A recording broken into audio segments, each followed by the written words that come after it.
McLaren GT is a crucial model for the working maker, but it's far more of a McLaren than a GT. If you want one, you'll be fine with that. With over 60% of its parts being completely new, the GT is very much a standalone model in the McLaren range.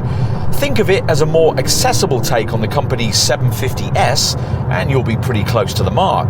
The 4-litre twin-turbo V8 is basically the same as used in that car, but is detuned to 611 brake horsepower here at 7,500 RPM and gets fitted with smaller turbochargers and high compression pistons.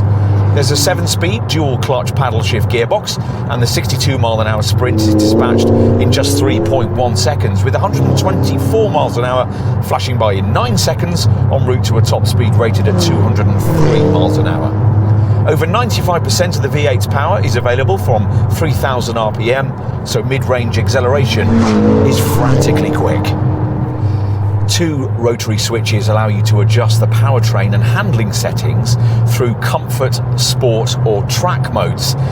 Through the turns, you'll notice the fact that this McLaren is lighter and more agile than most of its rivals. That's aided by the proactive chassis control suspension system, which features sensors that proactively prime the dampers for tarmac irregularities. There's also a grippy set of bespoke Pirelli P0 tyres.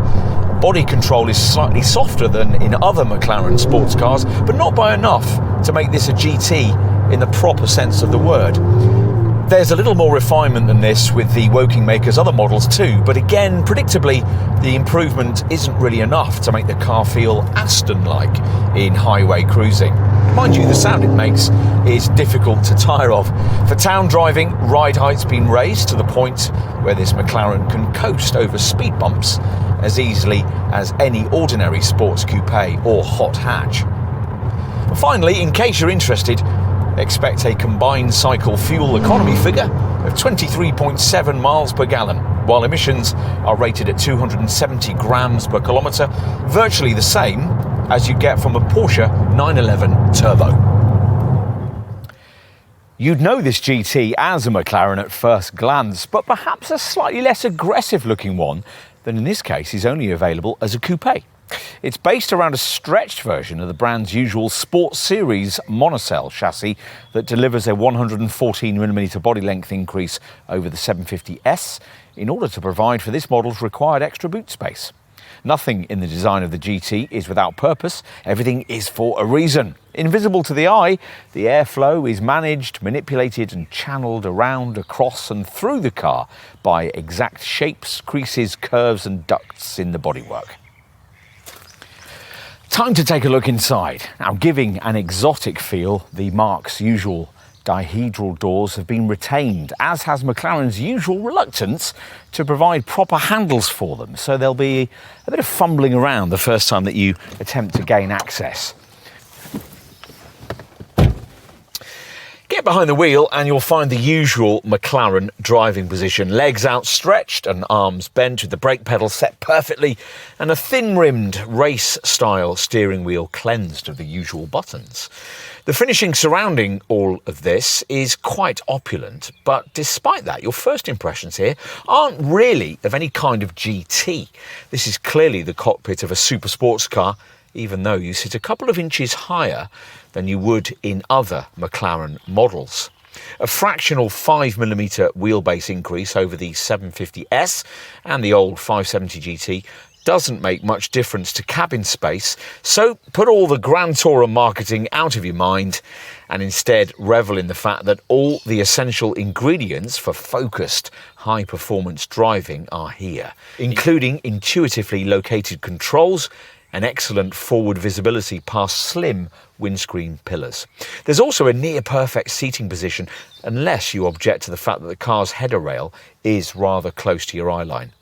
There's a 12.3-inch screen for the instruments and a 7-inch portrait-shaped monitor for the infotainment functions. As usual with this maker's sports cars, there are only 2 seats, in a class where many rivals are 2+2s with tiny but useful rear pews. Let's finish with a look at boot capacity, accessed by a power-operated soft-close rear tailgate. Once it's raised, there's 420 litres of space available, thanks to the way the exhaust system's been reconfigured and the engine has been lowered. That capacity is pretty impressive for a McLaren, 200 litres more than the old 570 GT, and also more than something conventional like, say, a Mercedes AMG CLA 45 shooting brake. We haven't quite finished either, because there's also a further storage space in the nose.